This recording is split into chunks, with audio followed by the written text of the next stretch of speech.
Welcome back, everybody. Today we're going to go over the Druid Landslide build. I've been using this in World Tier 4 and I've been having absolutely no issues with this at all. Just been shredding pretty much everybody that I've been running into. And at the end of the video, I'm going to show you a Nightmare Dungeon that was 21 levels above my current level. I'm only level 70 right now, and we're still able to finish it. Complete it. You know, we did die a few times, but it really pushed the build to the limit. That's kind of the equivalent of a level 90 doing a Nightmare Dungeon 57, because we did the Nightmare Dungeon 37 at the end of the video. So just kind of giving you a comparison right there. So how does this build work? Well, the build works off of casting Landslide 12 times. How do you cast Landslide 12 times? Well, you need specific aspects. So this build is not a beginner-friendly build. It is not an early game build. This is specifically for end game, once you have the aspects you need. So let's talk about the build itself. How does it work? Okay, let's go into the skill tree first, then we'll talk about the aspects, and then the Paragon Board, and then finally I'll show you some gameplay of that Nightmare 37 dungeon. Like I said, it's 21 levels above my current level, which is pretty good. It's like a level 90 doing a level 111 dungeon, aka a Nightmare tier 57. So keep that in mind.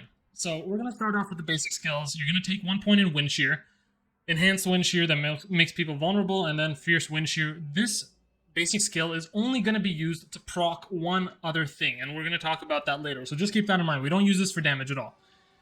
You're going to put 5 points into Landslide and get as many points as you can additionally from your armor into Landslide, because this is going to be your primary damage dealing skill. But you're not really going to be casting Landslide by itself all that often. Alright, so you're going to take one Enhanced Landslide, and then finally a Primal Landslide as well. Here, we're going to take Predatory Instinct, which gives you critical strike chance against close enemies by 6%. So we are always going to be in front of everybody's faces, so we're going to get that extra 6% crit strike chance, which is really, really nice. From the third tier of defensive skills, we are going to take Earthen Bulwark, okay? And I have only 2 points into this. I have 4 from my armor, which is really, really good, because Earthen Bulwark is what is going to protect you. It's going to keep you alive the entire time. So we're going to take Enhanced Bulwark, and then finally we're going to take Preserving Earthen Bulwark, which gives you some extra Fortify when you're casting it. Again, for survivability purposes. Here we're going to take Ancestral Fortitude 3 points, increases your non-physical resistances by 15%. And Vigilance, you gain 15% damage reduction for 6 seconds after using a defensive skill, again, to help with survivability late game. From the companion skills, we are only going to take Poison Creeper, just 1 point, that's all that's needed. Enhanced Poison Creeper, and then Brutal Poison Creeper, so your critical strike chance is increased by 20% against enemies strangled by Poison Creeper. Now, why do we care about Poison Creeper? Well, first off, to get the increased critical strike chance, but secondly, because a lot of the build works around crowd controlling enemies, and with Poison Creeper, when you immobilize enemies, they are considered crowd controlled. And we'll talk a little bit more about that later on. Next nodes, Wrath skills. We're going to take 1 point in Hurricane, 1 point in Enhanced Hurricane, and 1 point in Savage Hurricane. So this lets you take 20% less damage from enemies once you cast Hurricane. Again, this is not for damage purposes, this is for survivability purposes to help you out.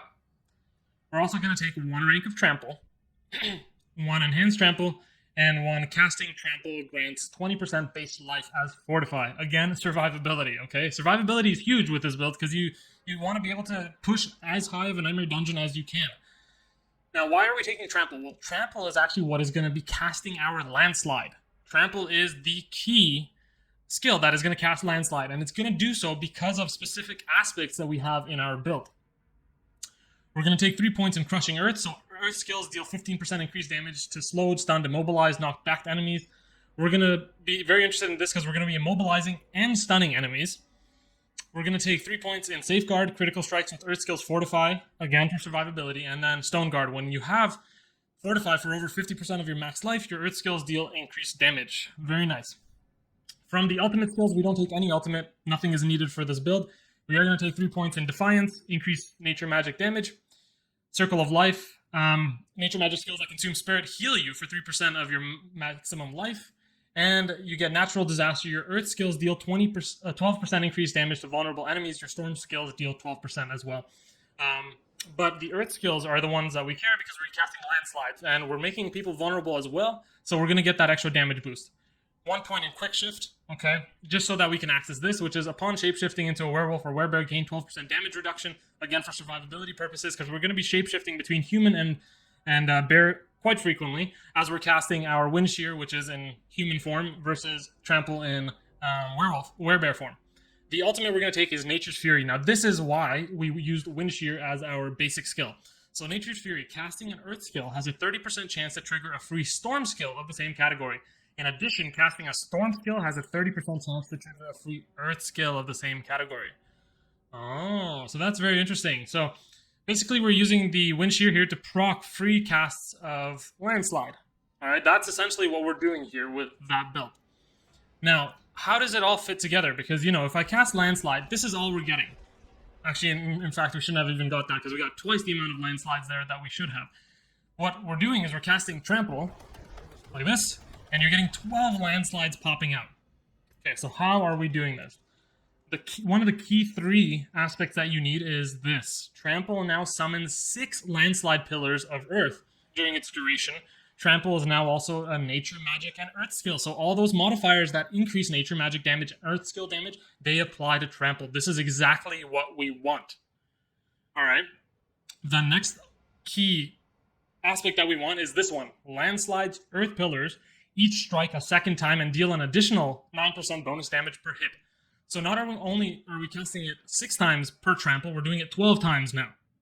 Okay, and the third key aspect of the build is this. When the Nature's Fury key passive triggers a free skill, your non-ultimate cooldowns of the opposite type are reduced by 8 seconds.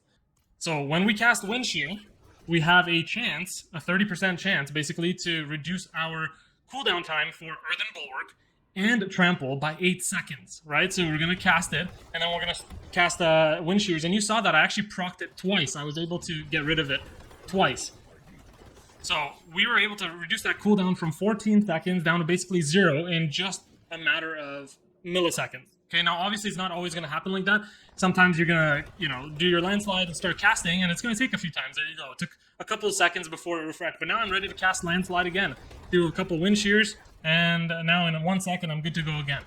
So this is the key part of the build. Now let's talk about the peripheral aspects that kind of we want.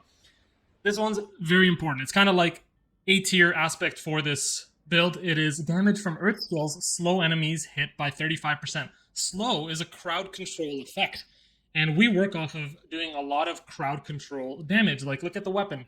It has plus 52% damage to crowd controlled enemies. Then a little bit lower, it has plus 30% damage to crowd controlled enemies. We also have several Paragon points in Node that give you crowd control damage. So very, very important to have this. This roll isn't very good, and the reason why this roll and, for example, this roll and this roll of these aspects aren't very good is because I'm saving the perfect rolls for perfect items. Because as you can see, I'm still sporting a 580 item power amulet, which is absolutely garbage. So I'm still far from optimized, but even being far from optimized, I was able to shred a Nightmare 37 dungeon, which is 21 levels above my current level at this state.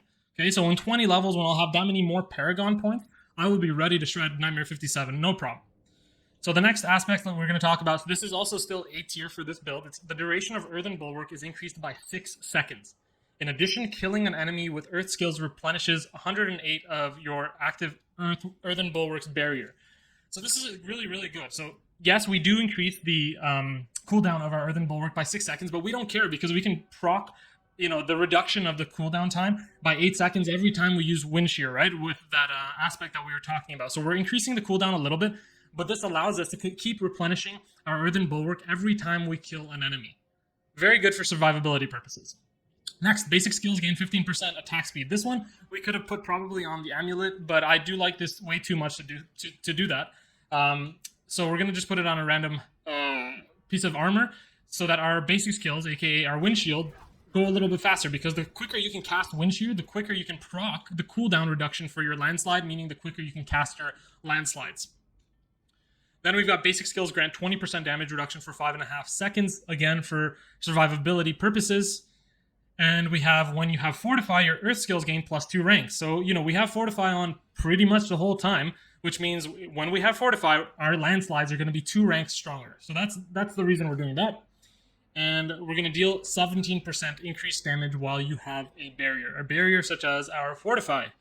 So all of these aspects are pretty much necessary in my opinion to the build. However, the really core ones are this one. When the Nature's Fury key passive triggers a free skill, your non-ultimate cooldowns are reduced. This one, Trample now summons 6 Landslide Pillars. And this one, Landslide's Earth Pillars, each strike a second time. So that way we're summoning 12 Landslides at a time. Okay, so that's the build basically. So you're going to go into a fight. You're going to pop your Poison Creeper. You're going to pop your ultimate, not your ultimate, your Hurricane. You're going to pop Earthen Bulwark, and then you're going to Landslide. And while you're waiting, you're going to cast a couple Wind Shears, dodge some enemies. Right now, it's taking a while to proc the cooldown. But once it did, you're ready to go again. Just keep doing this loop. Keep everything active all the time, okay? Especially your Earthen Bulwark, because that's going to be what saves you a lot in the high-level dungeons. Because without it, you're pretty squishy. All right? Now, let's talk a little bit about affixes that we want on our weapons. So we want damage increase to crowd-controlled enemies. We want critical strike damage. With Earth skills increase, we want just regular critical strike damage increased. We want damage reduction on our pants and wherever else we can get it, right? I think the helmet can also proc that. On your gloves, you're going to want 3 ranks of Landslide at least. I don't know if you can go all the way up to 4, but you're going to want as many ranks of Landslide as you can. You're going to want attack speed increase because, again, that helps with your Wind Shear procking the cooldowns, and you're going to want critical strike chance increase. Here you're going to want some Earth skill damage, and again, damage reduction from close enemies. This is where I'm getting the +4 ranks of Earthen Bulwark, which is really helping with survivability. And we're going to take, extra armor, extra life, extra armor here as well. Some extra damage, some cooldown reduction. Cooldown reduction is really good if you can try to get it wherever you can, because it's going to help reduce that cooldown of Landslide even further. I think my cooldown right now for Landslide is... Let's check.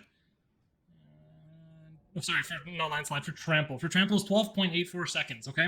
Now, my perfect roll for the Nature's Fury aspect is 12 seconds. So basically, I'm able to delete my entire cooldown in just one proc once I equip that on my endgame item. Right now, I'm using the one that removes 8 seconds, so that's probably fine for now. But in the end, we're going to be erasing pretty much this entire cooldown. All right? So those are the key aspects, as you know already, right?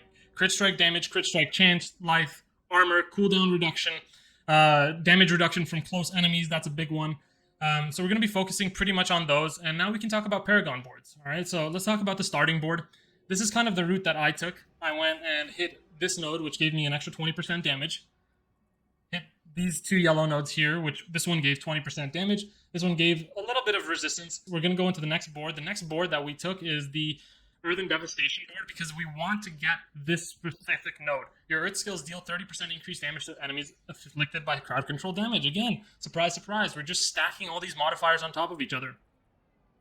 We took an extra, 10% Earth skill damage, and we got the bonus for this one as well. Some more resistance. Some more critical strike damage with Earth skills. Some more damage to crowd controlled enemies. You guys are getting the picture at this point, right? A little bit of extra life here. And some extra crit strike damage, extra physical damage as well. And now we're in this final board. Not final board, the next board, I guess. Sorry, let me just mention, this is the Inner Beast board, and this next one is the Constricting Tendrils. So the reason why we want this one is because we're going to hit up this node next. Plus 15% damage to crowd-controlled enemies. We're going to take Devastation as well. Plus 10% Nature Magic skill damage, damage to elites. And we're also interested, again, in this one, Nature Magic skill damage. So... I'm not going to show you what other boards there are out there, but basically you guys are understanding what to do. So, after these 4 boards, it's pretty much your free pick of what you want to do with this. All right, in terms of the glyphs, the most important one by far of the glyphs is Exploit. Okay, because we're interested in basically all of the abilities. So when an enemy is damaged by you, they become vulnerable for 3 seconds. That's huge, right? You hit Poison Creeper, it damages everybody, it makes them vulnerable, and then you cast Landslide. That is really big deal. The next one we put on was the Earth and Sky, because it gives you a bonus to the Nature Magic skills. And pretty much after that, it's your choice of what you want to end up putting in the glyph spots. Like, I don't even have a glyph spot here just yet, but something to work towards. Either way, those are the 2 most important glyphs, and you can put them out first.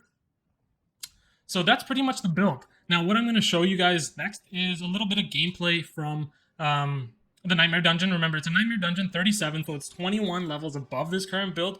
And yes, I do die several times, but I do complete it. The idea was to show you the upper limits of this build. So I'm at level 70, and I'm doing level 91 enemies in World Tier 4. And I think that's pretty good.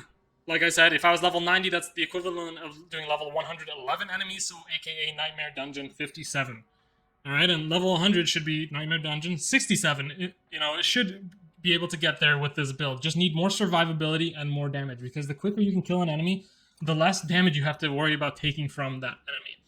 All right, guys, so just stay tuned for the gameplay, watch it, right?